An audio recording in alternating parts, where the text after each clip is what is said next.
wolf.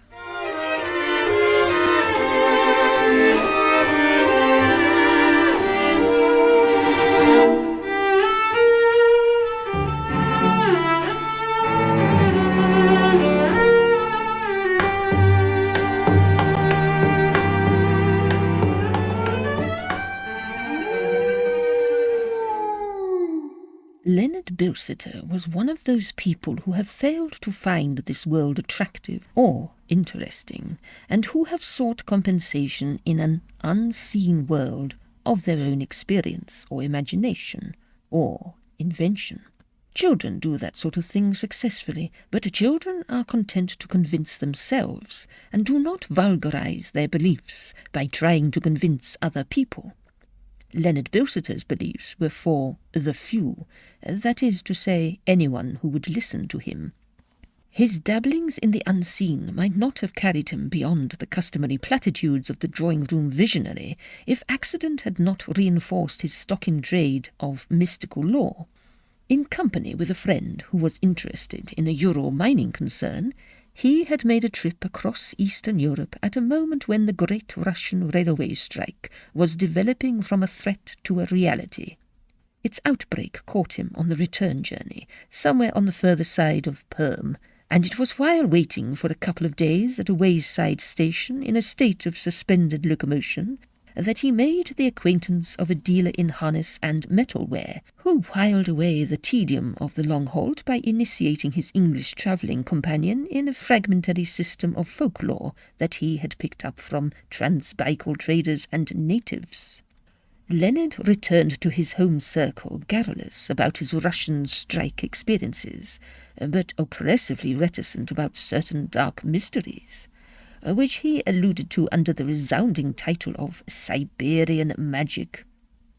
The reticence wore off in a week or two under the influence of an entire lack of general curiosity, and Leonard began to make more detailed allusions to the enormous powers which this new esoteric force, to use his own description of it, conferred on the initiated few who knew how to wield it. His aunt Cecilia Hoops, who loved sensation perhaps rather better than she loved the truth, gave him as clamorous an advertisement as anyone could wish for by retailing an account of how he had turned a vegetable marrow into a wood pigeon before her very eyes. As a manifestation of the possession of supernatural powers, the story was discounted in some quarters by the respect accorded to Mrs. Hoops' powers of imagination. However divided opinion might be on the question of Leonard's status as a wonder-worker or a charlatan, he certainly arrived at Mary Hampton's house party with a reputation for preeminence in one or other of those professions, and he was not disposed to shun such publicity as might fall to his share. Esoteric forces and unusual powers figured largely in whatever conversation he or his aunt had a share in, and his own performances, past and potential, were the subject of mysterious hints and dark avowals. "I wish you would turn me into a wolf, Mr. Bilsiter," said his hostess at luncheon the day after his arrival. "My dear Mary," said Colonel Hampton, "I never knew you had a craving in that direction." "A she-wolf, of course," continued Mrs. Hampton. "It would be too confusing to change one's sex as well as one's species at a moment's notice." "I don't think one should jest on these subjects," said Leonard. "I'm not jesting. I'm quite serious, I assure you. Only don't do it today. We have only 8 available bridge players, and it would break up one of our tables. Tomorrow we shall be a larger party. Tomorrow night, after dinner."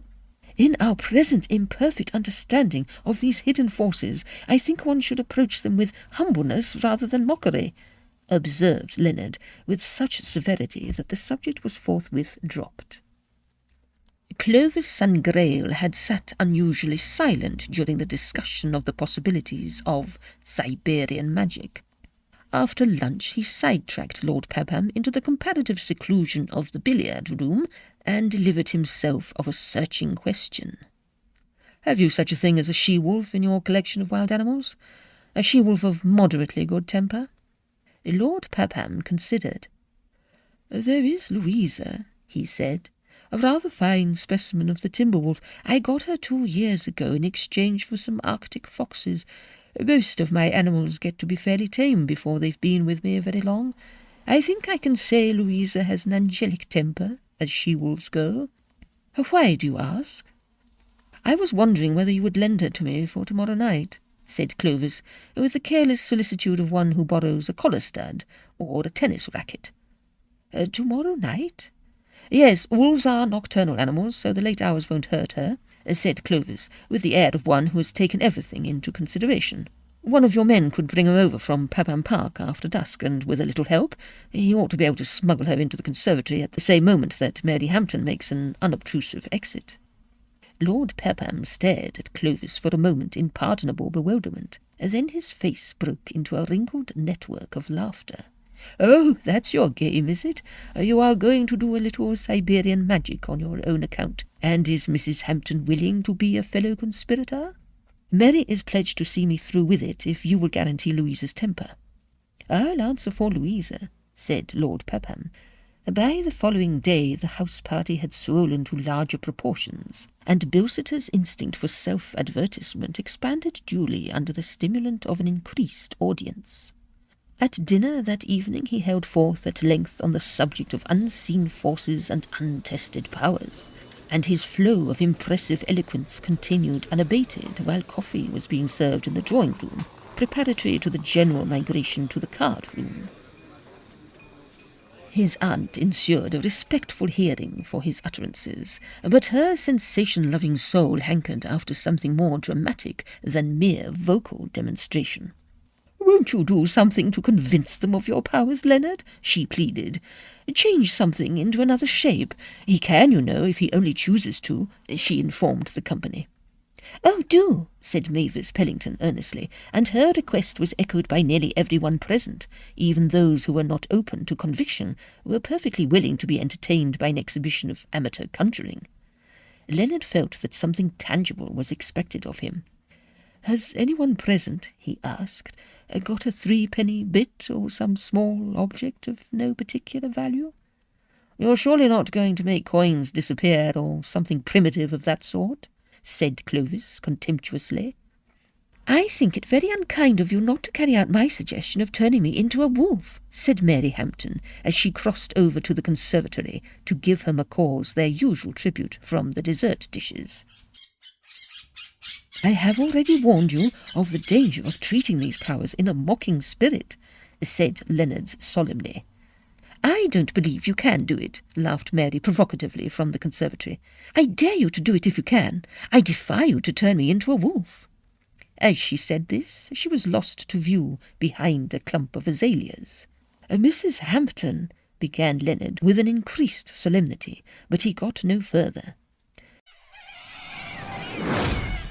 A breath of chilled air seemed to rush across the room, and at the same time the macaws broke forth into ear-splitting screams.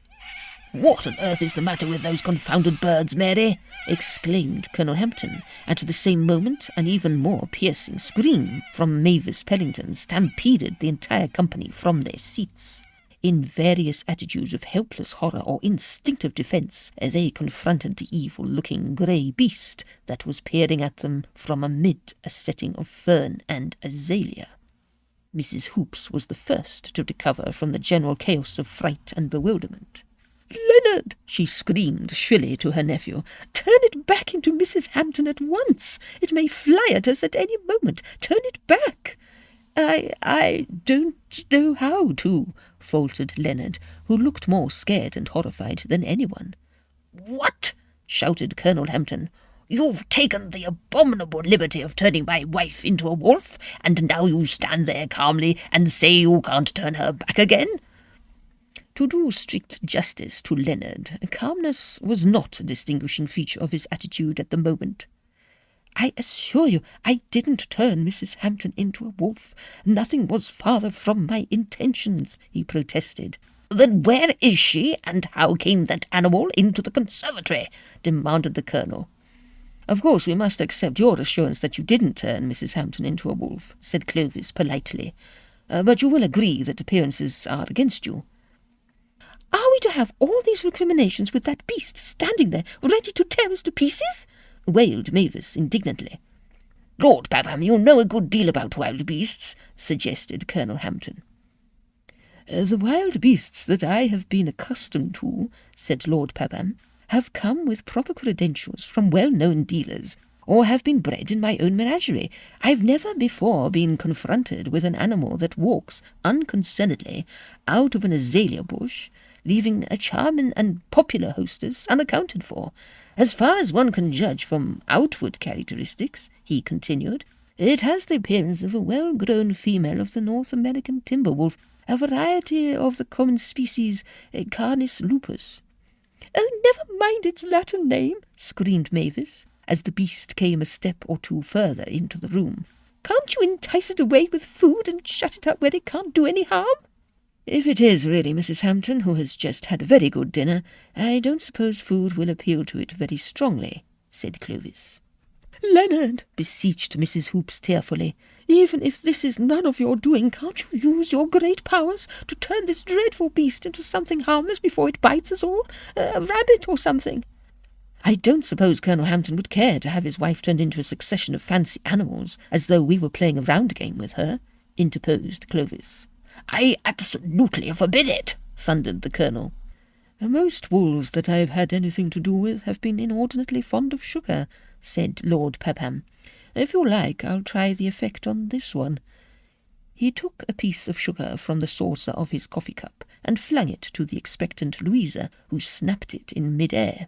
There was a sigh of relief from the company.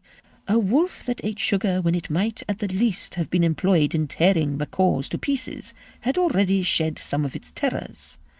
The sigh deepened into a gasp of thanksgiving when Lord Pabham decoyed the animal out of the room by a pretended largesse of further sugar. There was an instant rush to the vacated conservatory. There was no trace of Mrs. Hampton, except the plate containing the macaw's supper. The door is locked on the inside, exclaimed Clovis, who had deftly turned the key as he affected to test it. Everyone turned towards Bilsiter. If you haven't turned my wife into a wolf, said Colonel Hampton, will you kindly explain where she has disappeared to, since she obviously could not have gone through a locked door? I will not press you for an explanation of how a North American timber wolf suddenly appeared in the conservatory, but I think I have some right to inquire what has become of Mrs. Hampton. Bilsiter's reiterated disclaimer was met with a general murmur of impatient disbelief. I refuse to stay another hour under this roof, declared Mavis Pellington. If our hostess has really vanished out of human form, said Mrs. Hoops, none of the ladies of the party can very well remain. I absolutely decline to be chaperoned by a wolf. It's a she-wolf, said Clovis, soothingly. The correct etiquette to be observed under the unusual circumstances received no further elucidation. The sudden entry of Mary Hampton deprived the discussion of its immediate interest. Someone has mesmerized me, she exclaimed crossly. I found myself in the game-yard of all places, being fed with sugar by Lord Pabham. I hate being mesmerized, and the doctor has forbidden me to touch sugar. The situation was explained to her as far as it permitted of anything that could be called explanation. Then you really did turn me into a wolf, Mr. Bilsiter, she exclaimed excitedly. But Leonard had burnt the boat in which he might now have embarked on a sea of glory. He could only shake his head feebly. It was I who took that liberty, said Clovis. You see, I happen to have lived for a couple of years in northeastern Russia, and I have more than a tourist's acquaintance with the magic craft of that region. One does not care to speak about these strange powers, but once in a way, when one hears a lot of nonsense being talked about them, one is tempted to show what Siberian magic can accomplish, in the hands of someone who really understands it. I yielded to that temptation. May I have some brandy? The effort has left me rather faint. If Leonard Bilsiter could at that moment have transformed Clovis into a cockroach, and then have stepped on him, he would gladly have performed both operations.